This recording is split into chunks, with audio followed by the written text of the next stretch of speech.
Hi ನಮಸ್ತೆ ಸ್ನೇಹಿತರೆ, ನಾನು ನಿಮ್ಮ ರೂಪ ಕ್ಷತ್ರಿಯ. ವೆಲ್ಕಮ್ ಟು ರೂಪ ಕ್ಷತ್ರಿಯ ವ್ಲಾಗ್ಸ್. ಏನಪ್ಪ ಇದು ಪೂಜೆ ಅಂತ ನೋಡ್ತಾ ಇದ್ದೀರಾ?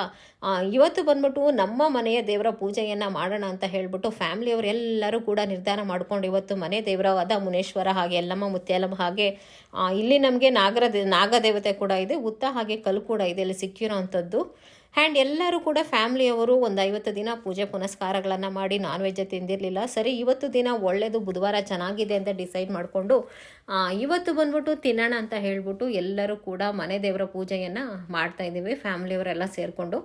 ಆ್ಯಂಡ್ ವಾರ ಬಂತು, ಇವತ್ತು ಬುಧವಾರ ಆದ್ದರಿಂದ ಸಾಕಷ್ಟು ಜನ ಈ ಒಂದು ಪೂಜೆನಲ್ಲಿ ಮಿಸ್ ಆಗಿದ್ದಾರೆ. ನನ್ನ ತಂಗಿನೂ ಬಂದಿಲ್ಲ, ನಮ್ಮ ಅಕ್ಕನೂ ಬಂದಿಲ್ಲ, ಹಾಗೆ ನಮ್ಮ ಚಿಕ್ಕಮ್ಮ ಮಕ್ಕಳೆಲ್ಲ ಸುಮಾರು ಜನ ಎಲ್ಲ ಮಿಸ್ ಆಗಿದ್ದಾರೆ.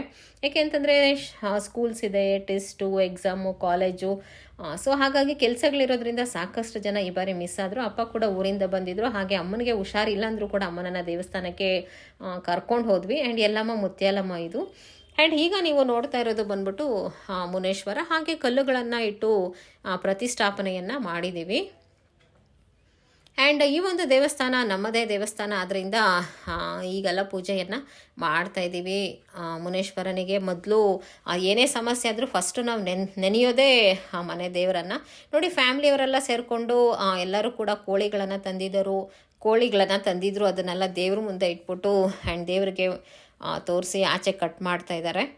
ಆ್ಯಂಡ್ ಎಲ್ಲ ಈ ರೀತಿ ಇಟ್ಕೊಂಡು ಕೂತಿದ್ದಾರೆ. ನೋಡಿ ಎಷ್ಟು ಚೆನ್ನಾಗಿ ಕಾಣಿಸ್ತಾ ಇದೆ ನೋಡೋದಕ್ಕೆ. ಫ್ಯಾಮ್ಲಿನವರು ಎಲ್ಲ ಈ ಥರ ಪೂಜೆ ಪುನಸ್ಕಾರಗಳಲ್ಲಿ ಒಟ್ಟಾಗಿ ಸೇರಿದ್ರೆ ಆ ಸಮಯವನ್ನು ಅವ್ರ ಜೊತೆ ಕಳೆಯೋದಿದೆಯಲ್ಲ, ತುಂಬಾ ಚೆನ್ನಾಗಿದೆ. ಇದಂತೂ ಯಾವಾಗಲಾದರೂ ಅಪರೂಪಕ್ಕೆ ಎಲ್ಲರೂ ಅವ್ರವ್ರ ಕೆಲಸಗಳಲ್ಲಿ ಬ್ಯುಸಿಯಾಗಿಬಿಡ್ತಾರೆ. ಇಂಥ ಸಮಯಗಳಲ್ಲಿ ಫ್ಯಾಮ್ಲಿ ಜೊತೆ ಸಮಯ ಕಳೆಯೋದಿದೆಯಲ್ಲ, ಒಬ್ರೊಬ್ಬರು ಮಾತಾಡ್ತಾ, ಕಾಲು ಎಳಿತಾ, ಆ ತಮಾಷೆ ಮಾತಾಡ್ತಾ ತುಂಬ ಚೆನ್ನಾಗಿರುತ್ತೆ.